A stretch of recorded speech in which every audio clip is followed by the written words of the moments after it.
Here if you guys are using SaaS software. The first presentation is actually on best practices for predictive modeling. So even if you're not using SaaS software, but you are interested in predictive modeling, it's a great presentation. It talks a lot about methodology for predictive modeling. So feel free to come and check it out. Again, that's next Wednesday here in the afternoon at, I want to say 1:30.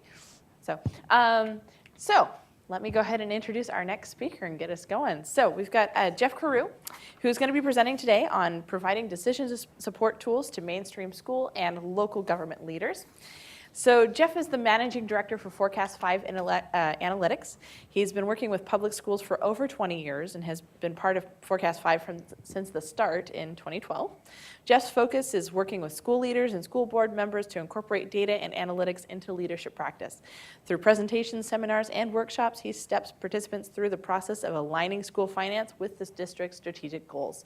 So we're really glad to have you, Jeff, and I'm going to pass it right on over to you. Well, thank you very much, and thank you very much for the opportunity. That was kind of my background. We've been working with schools for a long time, and I think that lends itself a little bit to the story I'm going to tell. We have built data support tools for local governments across the country that are being utilized, but in order to really understand how we've created this company and how school districts in Oregon are utilizing this technology, getting a little bit of background of our history, where we've come from, really kind of paints the picture. So today what I'm going to do is kind of go through our company history, how we got to where we are, talk about our evolution internally and how it's been driven by practitioners, a little bit onto our approach, our advantages, a couple of the challenges that we've experienced on the external side, and then how our applications have been developed. We believe we're in a co-development process with school leaders and county and city leaders. As go through a couple of bumps in the road that we've felt, and then what we are focused on as we move forward. So this is how the presentation was written up, and I want to adhere as closely to this. Mine is going to be more of a story about what we have done. If you have questions on the technical side, we can go deeper into that. If you have questions on how did the practitioners react to information like this, on all the data that you're working with and collecting, how is it being utilized out in the world? So a little bit on our history. The company that I have worked for my entire career is PMA Financial Network. We're a company based in the Midwest, Naperville, Illinois, and we help have helped school districts and cities and counties issue debt and manage money. And that company has grown to, we manage about $26 billion of school district, city and county money in a number of different states. One of the services that we provided in that particular outfit was a forecast model. It was Excel-based, and what we would have to do is we would hire former business officials and former superintendents to act almost in a consultative manner with our member districts, with our client districts. And two things started happening. The first is more districts wanted to use this particular service than we could afford to hire all of these folks. And secondly, school district leaders wanted to be able to get in and change the oil themselves. So with those two things in mind, we realized that we needed to do something differently. And so we started a company called Forecast 5 Analytics 6.5 years ago. We started working in Oregon about 3 years ago. So each one of these little icons that you see here are our different applications, and I'm going to introduce you to each one of those applications as part of the story, but I want to give you a brief overview. 5Cast is a projection model. We extract all the data out of a school district or a county's financial system, and we build and we map that data, enabling school districts to run scenarios, compare different scenarios, really understand what does the future look like. 5Lab is a data sandbox. 5Lab connects all of that disparate data the gentleman before here were talking about. It connects that all in one place so that school districts can start connecting all of those different pieces of information and gaining insight from it. 5Share, think of Facebook, think of Twitter. It's a private, social, collaborative, built around data, allowing groups or different organizations to share insights, share ideas. 5Site, I like to think of this as Expedia. We take all of the data school districts produce, send to the state. We take all of that publicly sourced data and we put it in an engine that allows them to compare themselves to every other district in the state. And then 5 maps, Google Maps, but as opposed to looking for a pizza place, what you're doing is utilizing student information to better understand resource allocation, boundaries, building populations, what have you. So we're going to get introduced to each one of those applications throughout the presentation, but that gives you a little bit of framework of where we're going. So going out and starting this company, we really looked at a couple of things that we felt as though we had an advantage over all data and analytics firm. First of all, we know all the executive directors of all the state organizations. So Oregon ASBO, Oregon School Boards Association, Oregon COSA, Superintendent's Organization. Developing partnerships to drive professional development is a key to the success of the launch of a data and analytics opportunity. Secondly, we know how to build a business at a particular price point. Oftentimes, data and analytics firms are incredibly expensive. And so because for our 30-year history, we really understood how to build a business at about an $8,000 price point, we felt as though we were in good position to take a look and start bringing technology like this to individual school districts. And obviously, technology was working with us as well. And then at the time we started this company, if anybody knows what the GASB is, which is the Government Accounting Standards Board, they were at that time, about 6.5 years ago, threatening to mandate that every local government in the United States would produce a 5-year forecast. Now, I believe a 5-year forecast is incredibly valuable, but at the same time, I really hope that it would not be a mandate. However, that never got passed, but you can see the influence of that piece of legislation or rule, how it influenced our name, Forecast 5. We figured, hey, we were really ahead of the game. And then, your neighbors to the north, they've just mandated that every school district produce a 4-year forecast. So in Washington, we're considering changing our name to Forecast 4. So one of the things, as I started this story, I talked about a forecast model, the ability to see what the future looks like. And what we started to realize is simply increasing revenues by 2% and expenditures by 2% really doesn't give you that much of a picture of where you're going. You have to be able to create a smart forecast, which really introduced us to the idea of comparative analytics. Now, in preparing this presentation, I got to go through some presentations we did right at the beginning when we started the company 6 years ago. And I presented this a million times, in 2012. And really, our idea is building around these 3 ideas. How are we doing? Local governments have to ask themselves, how are they doing? Why is this our situation? Or how do we compare? And then what the future looks like. And if you think about those particular questions, the idea of cities, counties, and school districts has really changed, especially in the compare section, this second section. Because 6 years ago, if you asked a school district to compare themselves on their health benefits to every other district's health benefits, they'd prefer not to answer that question. They didn't want to know, and they didn't want anybody else to know. But that world has changed. They need to know. They need to be very strategic with every dollar, and they need to know if there's a better opportunity out there to do it.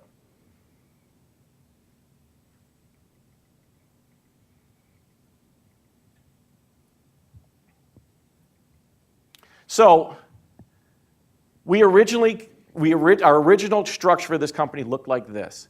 School districts, cities, counties produce tremendous amounts of data, tremendous amounts. Oftentimes, they don't get everything that they would want out of this particular work. And so what we wanted to do was capitalize on the work that they were doing and deliver to them the insights or the decision support. And so now we think about how they capture this data. Student information system, the state reports, all of these different areas. We wanted to bring that into one area, one engine that allows them to gain insight. So when we started this, we started to look at what our districts currently doing. Most districts, most cities, most counties did survey-based data. And what's the problem with survey-based data? If your peers don't do it, you get nothing out of it. So there's a number of companies out there that look like us, and they rely upon survey-based data. But if no district over 20,000 kids fills out that survey, and you're the only one, how valuable was that work that you did to do that survey? So we knew survey-based data, and although I'll circle back to surveys later on, we knew that we didn't want to do that. Secondly, school districts will hire an internal support person. Now, this internal support person, this is a very difficult and very risky venture for local governments. Because if this person becomes really good at Tableau and gets sent to Seattle, you have about 90 days when they return before they're going to get offered a job at 3 times the amount that they're currently making from a school district. And all of a sudden, your one lone fisherman is gone. So school districts relying on this central data source really are at risk because as fast as technology changes, these skill sets in the private sector are incredibly valuable. And so what we wanted to do was we wanted to approach this with the idea, let's create applications that everybody in a school district can run. And if we create those particular applications, now we got more people fishing. The more people we got fishing, the more insights we can get. Now, ODE and every Department of Ed, we work in 27 different states. Every Department of Ed mandates the production of tons and tons of data. And so let's capitalize, let's look at that data and let's utilize that data. And the final piece of this great puzzle, and the presentation before mentioned this, is the willingness to collaborate. Local government and schools across this country, they have one thing that Target and Walmart will never, ever have. It's the willingness to share great ideas. That is the most powerful component of our effort. Because not only will a school district talk about how they're doing this better or the decisions they made, they also will, because they're humble enough, say, if we were going to introduce this new reading curriculum, here are the 5 things I would do differently than what we did. This is the PD I would have. This is how I would do it. That is what school districts are willing to do. That's what makes this work so powerful. So our sources of data. We take data from the national data that's old, kind of tired data, but nonetheless can serve some value. We take data from all the state reports that are filed in the public forum. We do collect survey-based data. I'll touch upon that. And then we look at local or small or regional data. ESDs, ESAs across this country are collecting data that we're utilizing to generate insight. As we have evolved, so have our conversations. Being a financial firm, we started off talking only to the CFOs of school districts. We now talk to the superintendents, CFOs, we talk to HR leaders, we talk to C&I leaders, we talk to chief information officers. So we are really looking at the entire cabinet. And there's one analogy that I always talk about is that 11 years ago on CNBC, you would never, ever see a CFO get interviewed. Ever. Now you can't go a day without seeing a CFO being interviewed on CNBC. And why is that? Because the CFO has become a strategic leader. And school superintendents, the CEO, needs a strategic leader sitting at that cabinet table. If you think about the business manager of old or the finance director in a city or county of old, that as soon as they started talking about incarceration rates, they would push away from the table. As soon as they were talking about math, they would push away from the table. That wasn't in their purview. They had to line up the debits and the credits. Now a CFO needs to be involved in, if we buy this reading curriculum, what should we expect to get, and how are we going to measure those goals? If we go out and go to one-to-one technology, how are we going to get where we need to get? That's the role of a CFO. They need tools to be able to do that. They also need the PD to evolve into those leaders. Oregon has a number of those leaders, and it's someone who thinks this way the best is Claire Hertz from Beaverton. She is a national leader and a national spokesman on this type of leadership.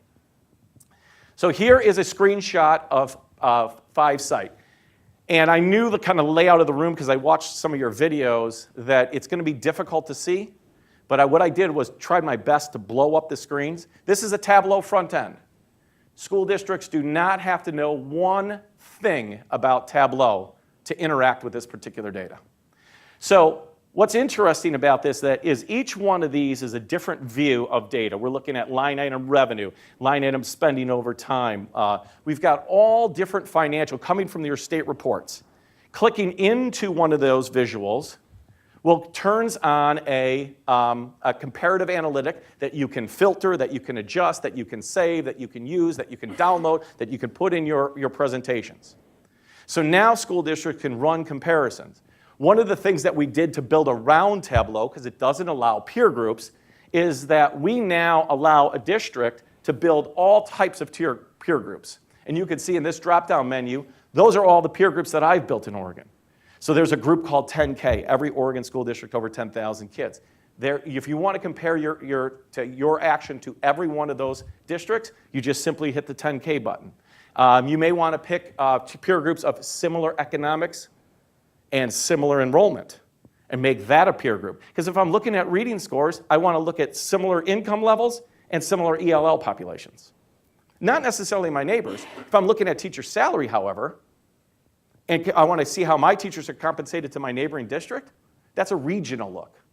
School districts right now across the country, unless they're using a system like this, are mandated to comparing themselves only to those they play football against. Because those are the only people that will pick up the phone and fill out that survey. But with this now, I can look at the school district, every single school district in the state, and compare myself to them and get better insight. I can look at staffing levels, how many guidance counselors they have, and so forth.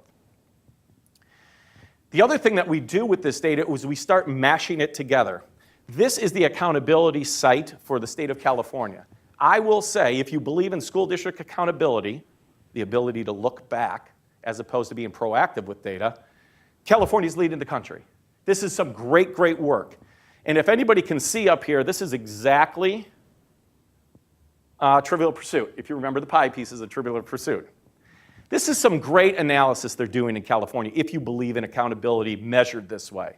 However, school districts get very little out of this because you can't mix and match all of this stuff together to gain insight. We've taken all of this information and created views that look like this. So now in this particular view, we're looking at the Carlsbad School District, northern San Diego County.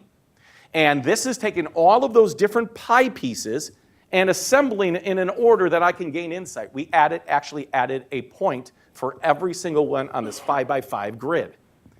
What's really exciting about a look like this is if red is bad and you're the superintendent, where are you going to turn your attention? To the red. This immediately tells me, I'm the superintendent, this immediately tells me what's going on at Calverno Hills Elementary School. And why is it happening? It happens to be suspension rate. No, red, this happens to be ELA. This is ELA score. Why did that building get a red in ELA score? I got to find that out. Because that may command resources to get that school back on track. But by mashing all this data together, we're able to easily get to that assessment. The idea here in Oregon, which is so great, is you not only report at the school district level, but you also report at the building level. And what that enables us to do is start comparing building to building. So I want to look at every elementary school between 300 and 400 kids with a free and reduced population of 46 to 53%, and I want to see how they're doing in reading. Because what could happen in a district, and I've seen it happen, I live in Milwaukee, Wisconsin. Just north of me is a school district called West Bend. West Bend has 5 elementary schools. Those 5 elementary schools, according to our accountability score, are all increasing except for one. So in the newspaper, that school, called Green Tree, gets absolutely lambasted. What's going on at that school? Why is this happening? Well, upon further review, Green Tree is the only one with a growing ELL population. Green Tree is the only one with a growing free and reduced population. And when I build a peer group of schools in Wisconsin, similar demographics as Green Tree, it is the highest performing building in the state. So not only should we change the conversation, that principal, whatever they're doing and their team is doing remarkable work that should be celebrated. But the way the people are looking at it, the way it's published in the paper, is to the detriment of that leader. And so this, being able to take data and utilize it like this, really enables us or empowers us to tell a completely different story of the work that we're doing. Now, as I start going through some of the pitfalls of an organization like ours and our interaction with many different states, you're going to start to see two common themes. One is the skill set of utilizing data to support decisions for local government officials is oftentimes down here. And the work really needs to be here. So last year, we had our national conference, and it was called Level Up. And it was the idea of trying to build tools that bring these two things closer together. The idea of stories is one of them. So this idea with stories is that we've already established, working with Oregon ASBO, we've established a number of different questions, and these are each tabs, if you can envision those tabs, that print out as perfect PDFs. So at the school board's conference in November, every school board member will walk into that conference, register, get their name badge, and they will also get a customized story about their school district. It's the same exact story for every other school district. However, it's built around their 7 peers, 3 up, 4 down. So now school board members will walk around with this story that will look a lot like this, and they'll say, oh, how are you doing in this and how are you doing in that? And our leaders, our CEOs and our CFOs, know that they're comparing apples to apples. That makes for a much better conversation. Now, oftentimes we give our tools for free to the Department of Ed. And they use the backside of our tool, which is what we built ourselves. And that is really access to the data cube. So this enables them to fill out their state reports a lot faster because you can slice and dice all of the financial data of a state in a matter of minutes. So think of a really, really supercharged Excel pivot table. And really how we do this, and we work with our state partners with this, is by giving these tools, because they're far more powerful than any tool any state can own, we give them for free because the idea is if we can give them something, hopefully we can get the public data faster. We just really want the public data faster because our clients, the school districts and the cities and counties, want that data faster. 5Share was the next application we released, and 5Share is think of Twitter, think of LinkedIn, think of a private individual network of folks. They collaborate around data and different data ideas. They can post visuals, they can post queries, they can post video, they can post whatever they want. But what it allows people to do is share different ideas, different best practices of how they're interacting with data in a segregated and private, I use that term loosely because if you print it out, it is a public record, but nonetheless, in a private forum. And so you can see all of the different groups. These groups range from statewide groups, national groups, as well as local ESD groups, what have you. The next application we present is right back to where we wanted to be, 5Cast. 5Cast, what 5Cast does is it extracts all of the data from an individual school district's accounting system or from the data lake produced by the ESD, and it allows you to map all of this financial information and start driving different scenarios. And I can compare those scenarios. We're going to give the teachers a 2.5% raise. We are going to go to one-to-one technology. We're going to build 2 buildings, and our enrollment is going to grow by 47 students. I'm going to look at that particular scenario versus if the governor comes back and cuts revenue by 2%. So I want to compare those two different scenarios. So 5Cast allows, and so this is this might be Hillsborough, and these are all the different scenarios that the district has produced.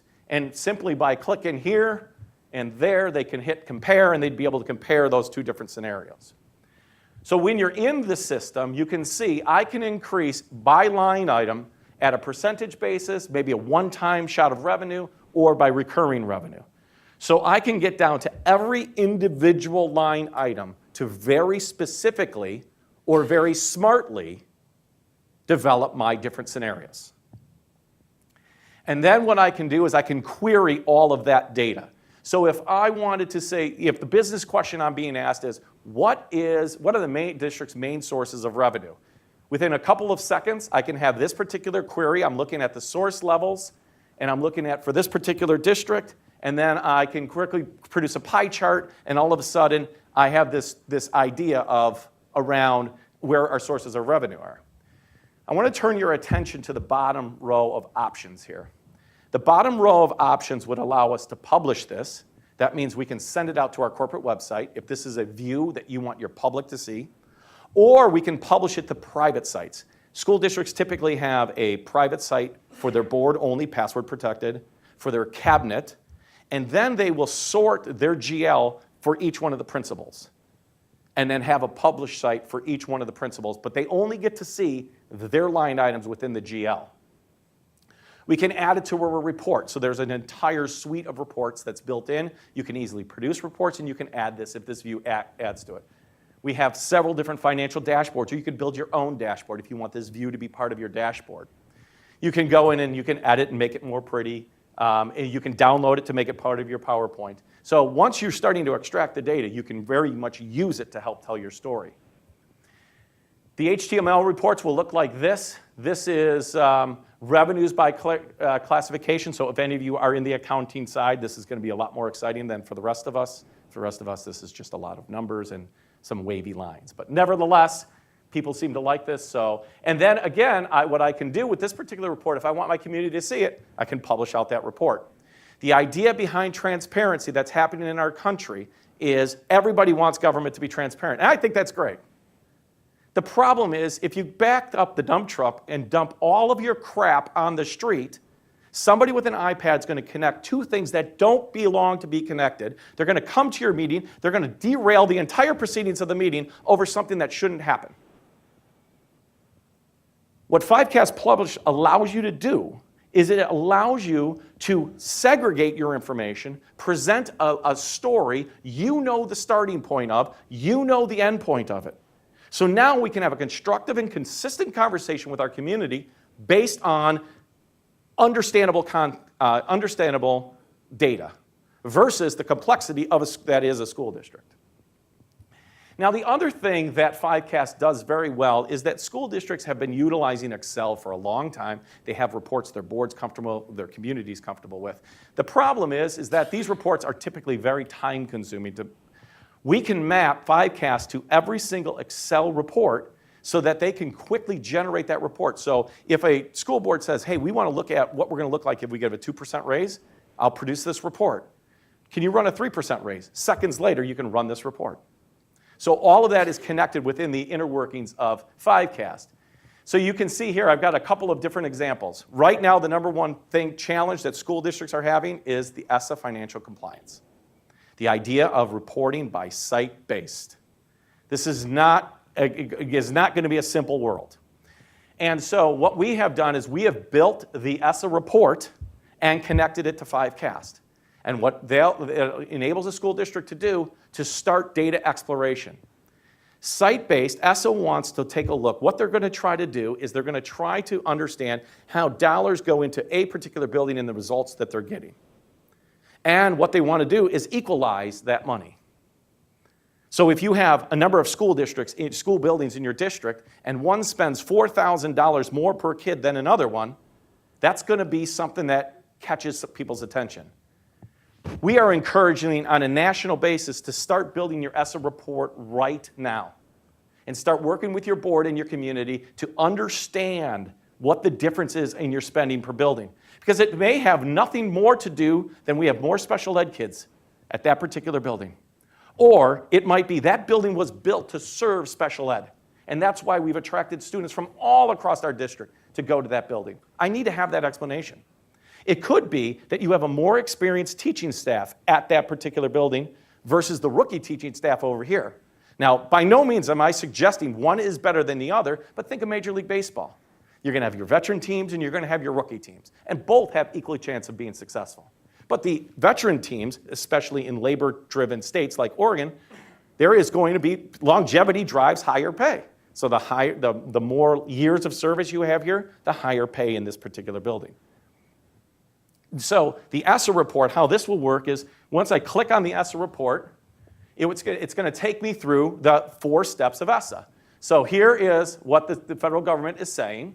Here are my allocations identifying my school site. I haven't done 1 ounce of key entry yet. And here I'm going to attribute my attendance, and I'm going to allocate my percentages. This is how I'm going to allocate my functional areas in accounting, and boom, I have my report. So within minutes, school districts will have their ESSA site-based report ready for submission to the federal government 1.5 years in advance of when it's due. And now superintendents, school board members, and school leaders can start creating and understanding their story. Why is there discrepancies between our spending from one building to another? Because they're going to be asked it in the coffee shop, they're going to be asked it in Rotary, they're going to be asked it everywhere because this data is going to be everywhere. What this is also going to do, going back to 5-site, is right now 5-site is limited to only comparing yourselves to districts in your state because nobody has a similar chart of accounts. Think about this data set. Think about the ability of Beaverton School District being able to compare itself to Boulder Valley, which they're almost exactly identical to Lake County, Florida. Identical. Identical free and reduced counts, identical ELL populations, absolutely identical. That level of collaboration between Claire and Bill at Boulder Valley and Carol in Lake County, Florida, is going to be incredibly valuable for the work everybody is doing across the country. So here's another one. ESDs have to produce a lot of state-level reports. I'm sure some of you may see them every once in a while, and they're a pain in the ass to create. Absolutely a pain in the ass to create. Well, here in Washington, the ESD F185, for you accounting people, you probably like names like that. I would have come up with something more catchy. This report is completely populated by 5cast. Not 1 minute of hand entry. Here's another one. In Wisconsin, we have a state law that means we have to produce our budget publication. It has to be printed in the local newspaper. That's pretty archaic, but nonetheless, it's the law, so people have to do it. This takes about 4.5 days for a school business official to complete all of this work. It now takes 30 seconds. We have completed, this is the exact DPI form. All of the money, all of the numbers flow right out of 5cast into this form. So we've basically given business officials 4 more days a month, or 4 more days a year to be working on strategic leadership. One of the things that I had mentioned, one of the options that you have is to be able to publish. This is the Clarkston School District. This is right out of 5cast. This is when I say publish, this is where it goes. And this is the Clarkston School District in Washington. And so if this was live, I'd just click on that, I'd click on that, and this visual would change. You can attach PDFs and so forth to it. So it really makes it very easy. This took about 5 minutes to create. It makes it really easy for school districts to put their story out there and start engaging their stakeholders in their community. 5 maps. 5 maps, I said, uses Google Maps, but we take student information system. It allows us to draw boundaries, redraw boundaries, better understand resource allocation, understand how much money is being spent in one building or the other. And so in this particular case, I'm looking at this school district. If I would hit this button, run up here, every student outside of this boundary would disappear, and then I could run analytics. I had another view in there, but I've lost it. Now, along the way, we've had some failures. This was an application we created in California that we thought was going to be the bomb. We didn't know it was going to bomb. So when you think about how your local governments interact with their labor groups, there's always this uncomfortable negotiations. There's always the teachers' union versus the administration. And there's always the misuse or misinformation in those conversations. Flightboard, we constructed to be a real-time tool to handle negotiations. Envision this. You've got your arrivals board and your departures board. I get so excited about it, I can't believe it bombed. You get your arrivals board and your departures board. On your arrivals board, it's all your districts that you compete with and what they're doing in negotiations. What do they offer? So it's in live. It's updated every Friday. What is the offer? What's the going offer? What's the union asking for? All of the critical components of a negotiation. On your departures board is everybody who's settled. And so you start understanding what was in the contract. It has links to the actual contract itself, the legal review. So now school districts or unions can walk into the conversation and they're not arguing over the data.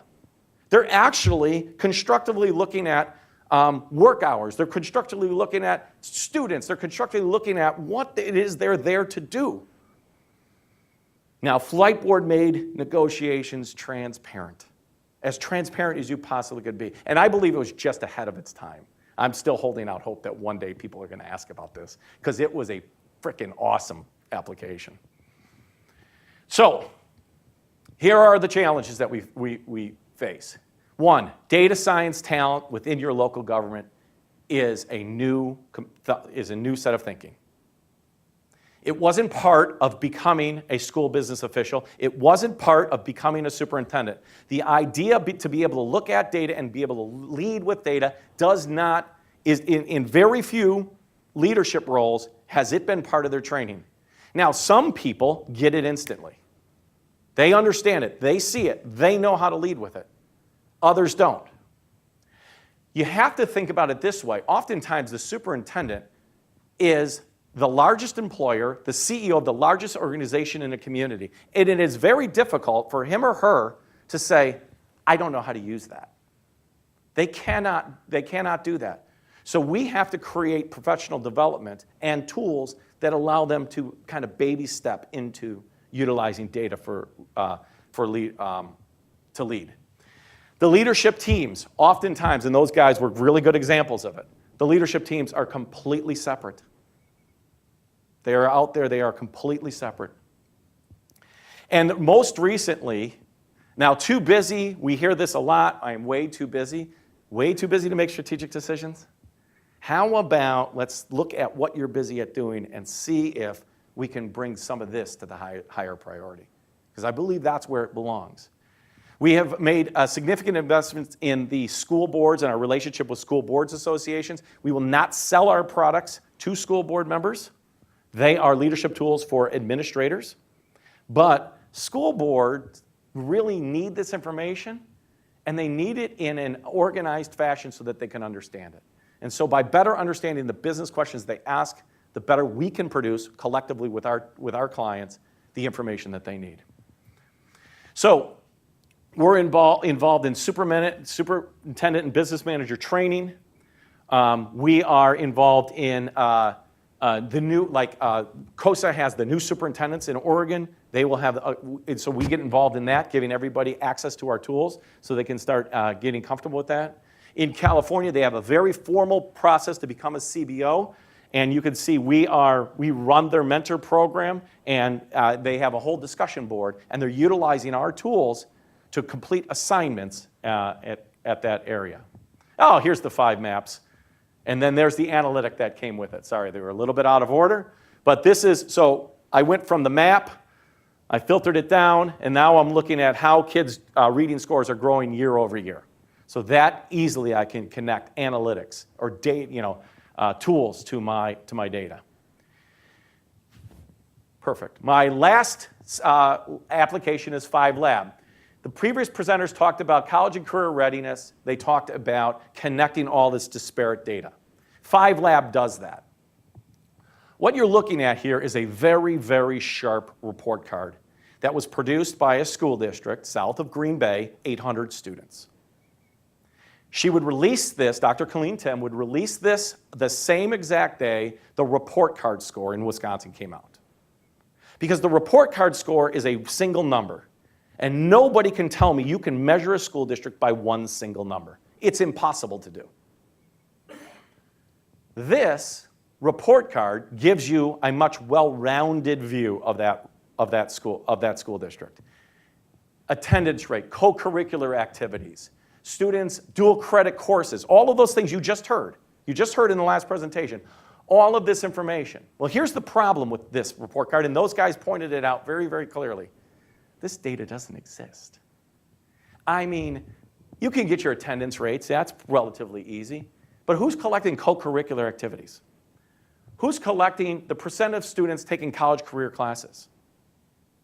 if it's being done, it's being done on a Google Sheet or pen and paper or in some silo somewhere within a district. This document right here would take this district 3.5 weeks to produce. It was vitally important for them to tell this story, but Dr. Tim really felt she would lose key administrators over this tedious work, even though it was incredibly valuable. 5Lab now, this is a dashboard in 5Lab that attaches itself to all of those different disparate data systems. And so now on every day, I can go in and I can see how my students are doing it from attendance rate. I can see their ACT scores. I can see how my students are participating in 2 or more activities. The report card you saw there is based on Redefining Ready, which is a national standard of re-looking at how we measure high schools, sponsored by the Association of Superintendents. But it could be any metrics you would want it to be. And so this is my 2+ by, this is my Redefining Ready dashboard. Now I can drill into that dashboard, and now what I'm doing is I'm looking at an individual student record. Simply by drilling into the data, I'm going to engage with this student's parents. I can see what their grade point average is, what their attendance rate is, how many co-curriculars they've had, how much work experience they've had.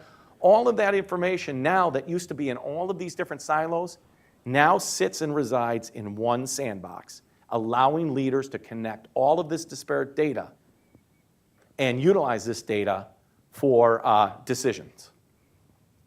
Here's another one. This is one that superintendents absolutely love. Superintendents try to visit their buildings every single year. They call them walkthroughs. This dashboard right here was developed for a superintendent. They pull up into the parking lot, open up their iPad, and all of a sudden, they're at the Fullerton School. You can see they click this tab. This is all the information about that particular school they want to know. What's the attendance rate? How many discipline issues have there been? What is the, how many, there's different discipline numbers. Here are my teachers, my average class size. All of the information is right at their fingertips. And so now they can go in and engage with that principal and say, okay, how are we doing here? Why does this look like this? They are now having a collective and leading conversation around their data. 5Lab does not limit itself just to student performance data. 5Lab takes in financial data, and it takes in HR data. It actually takes in any data. In this particular case, the Napa Valley COE, or their ESD, is looking at all of the different jobs that are not filled in the school district and calculating how much positive impact that's going to have on the budget. So when you're looking at where's the ship going to land, if you have 42 positions open that you budgeted for, that's a significant amount of money at the end of the year. So this tracks all of the different openings in the school district so that they can understand what the impact on every building level is going to be. There's a huge teacher shortage in California, as there is probably across the country. So this is incredibly valuable information. That is the end of the presentation, and I said 10 till. Got 1 minute for questions.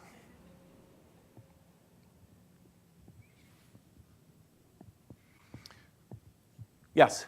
So on what was it called, 5Share? Yes. So if you had a local government who their public records law was that would be part of public records, is there an easy way for them to archive all that? It's all archived. Okay, perfect. Yeah, it is all archived. What I really wanted, the caveat, nobody really gets into all that. We've never seen it go the direction of what I'm worried about.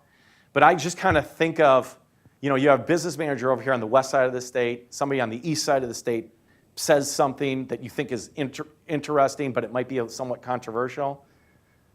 When you're typing something in, you have no idea how everybody else is going to use it. So I always throw that caveat. It's private. It's invite only. Like, for instance, Claire Hertz owns a tile that's called Academic ROI. Claire Hertz from Beaverton. She's a phenomenal leader. She is running a national conversation around connecting that whole, that idea of academics and financial, academic ROI. And she's got people all across the country. So she has no idea what people are going to do somewhere else. So you always throw that caveat out there.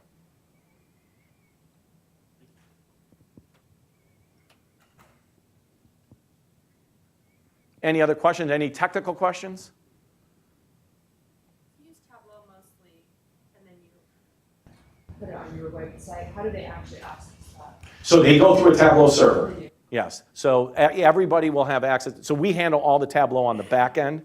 So one of the problems is sometimes we're, our development piece, if I go back to here, when we launched in Wisconsin and Illinois 6 years ago, we maybe had 6 views. Now we have pages of them because a school business official will say, hey, we need to look at fund balance as a percent of revenue, or we want to look at it this way. We need to look at it this way. That's our development ideas. So everybody, it's co-developed with our clients across the country. A great idea in Pennsylvania is going to end up in Texas. Great ideas in Texas end up in California. California ends up in Oregon. Great ideas in Oregon end up in Illinois. So if you looked at the finance tab, if I tabbed through all of these, they'd look exactly the same. Now, there are limitations to Tableau. So I always tell people that it's like a frame. Tableau is like a frame around, and if we want to do something outside of that frame, we got to build it ourselves. This peer group idea, this isn't in Tableau.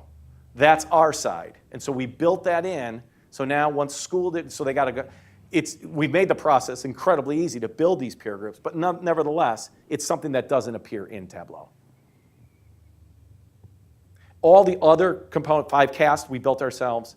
5 lab, we built ourselves. With the back side of this, under this Create tab, I don't know if I had a picture of it, but there's a back side of this that is we built that as well. So the query side of it that allows everybody in. And that's why the states like it, because then they get all the financial data of every school district within this query tool. Yes? So are you using a Tableau core license, and do you have multiple site administrators in it? And what release are you on? We're on the latest release because we did that this morning. And we have whatever license allows us to, we pay for so we have 1,300 school district clients. We pay for their access to that particular server. So whatever license that would be. And so they get in via their email address, and every email address is a cost to us. But they don't have any access to the development side. They get what they get. So you're putting it as view only? They can do filtering and stuff. So they have action, but it's not like they can go and choose a visual, grab the data, and suck it into that particular visual. That we do. Any other questions? Did I hit the topic somewhat? Kind of, I think, hopefully you saw kind of what the private sector, because we are a private sector company, with how the private sector is engaging in this activity. Thank you very much.